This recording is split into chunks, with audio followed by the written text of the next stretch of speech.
I just can't get started. But once I can, I'm good to go. It's a familiar refrain from many a wandering mind. Sometimes we work strong, the stars align, whether by deadline or unknown stumble, spark of novelty. Somehow we find ourselves in a deep dive. In the immortal words of the Talking Heads' David Byrne, you may ask yourself, well, how did I get here?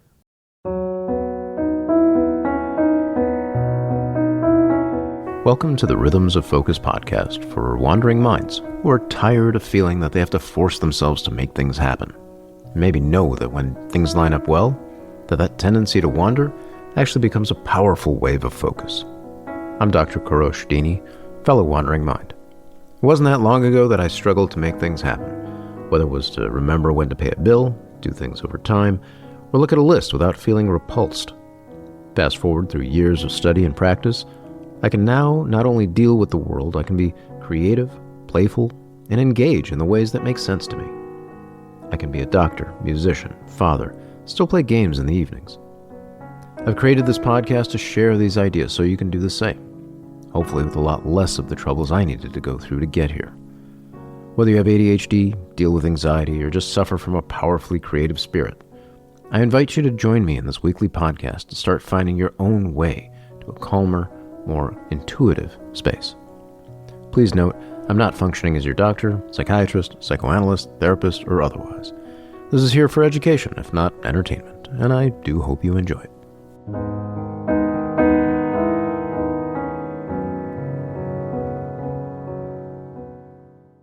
Too often we say it's all about interest or urgency, something shiny or on fire. We throw up our hands and say, without these, we can't do anything.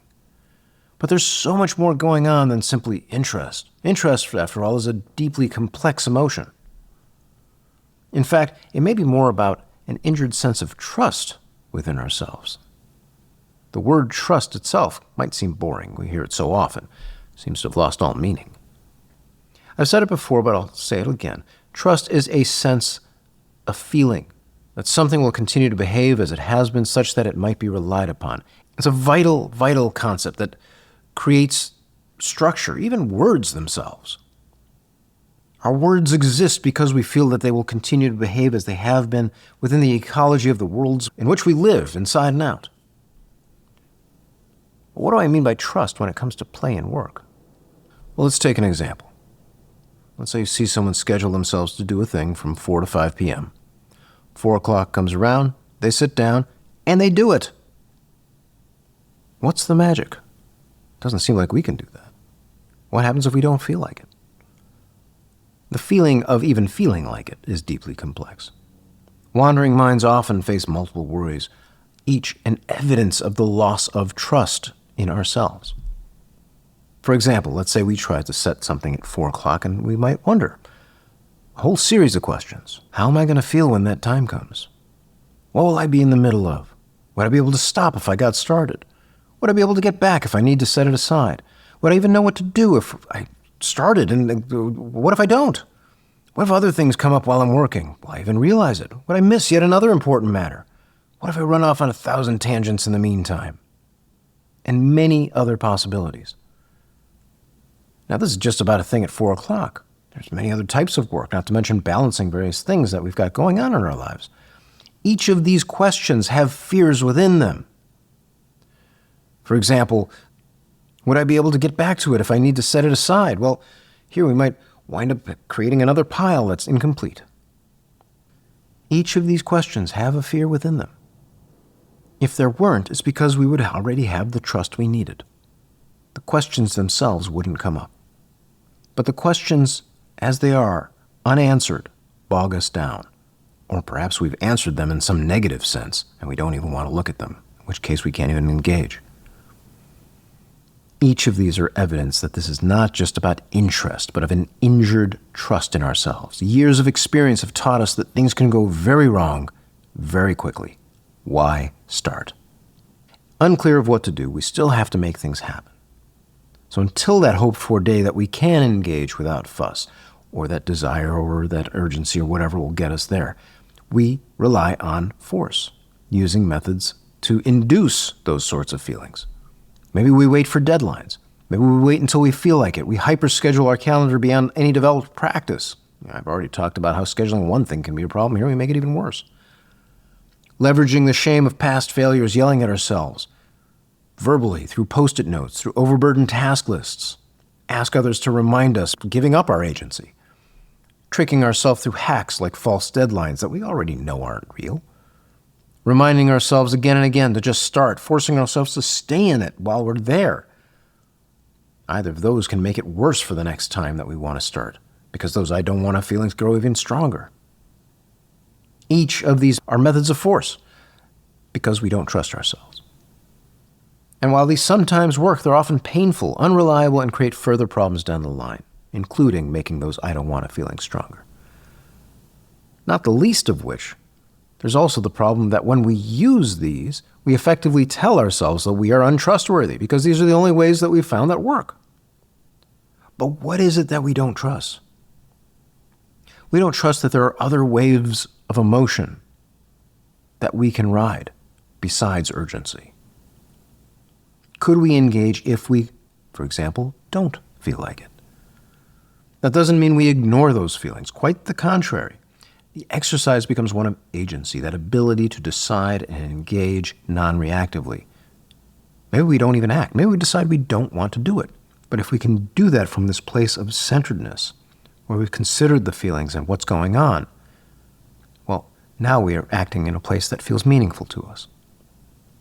The injury to trust is also the injury to agency.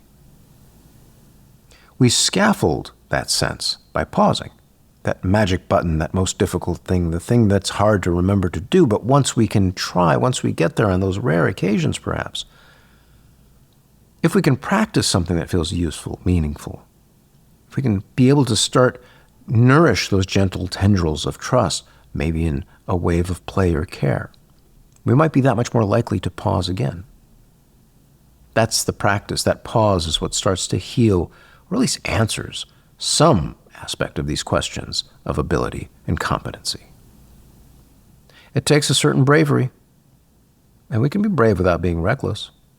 We don't want to throw ourselves at a task, become yet another method by which we attempt force, injure ourselves further. We don't grow a plant by pulling it upwards until it uproots. We don't develop our muscles by bench pressing 300 pounds when we've never done it before. We grow trust as we would something gently through time and care. I tend to use the tools of anchoring, regular visits, a visit guide. These sorts of things that I may mention here and there, I talk about in other episodes. It may not be enough to simply tell you that these exist. And the reason is because it takes practice. There's a growth to developing trust in yourself because it's a living thing. The seeds of play, for example, is powerful force for learning, mastery, meaningful work, stirs in those windows of challenge, sometimes light, sometimes strong. Too much, we're overwhelmed. Too little, we're bored. When we can allow ourselves to simply be in that visit with the work, where we can walk away at any time, it lets us connect in those deeper emotional levels, where the trust needs to build, where those questions I mentioned earlier are all evidence in the tendrils of growth. It helps to better find those windows, those trellises peeking out at the light. For a monotropic, myopic, magnified mind, a wandering mind, either emotion can swallow us whole, as strong emotions can.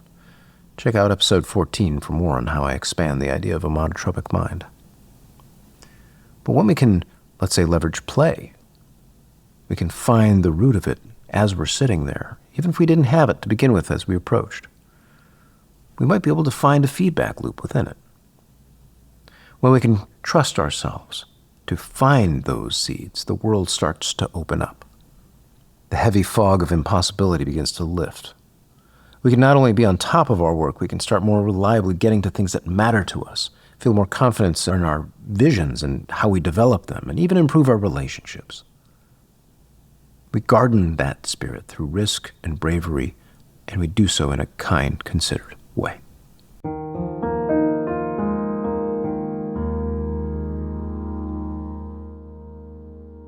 Before we move to today's musical piece, I wanted to let you know that my Waves of Focus course is currently open for enrollment up until November 2nd.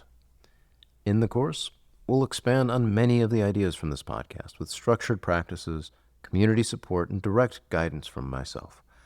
We'll work together to help you develop sustainable approaches to a meaningful productivity that honors your sense of a wandering mind. If what we discussed today resonates with you, this might be the perfect time to take that next step. Visit wavesoffocus.com for all the details. And now here's today's musical offering.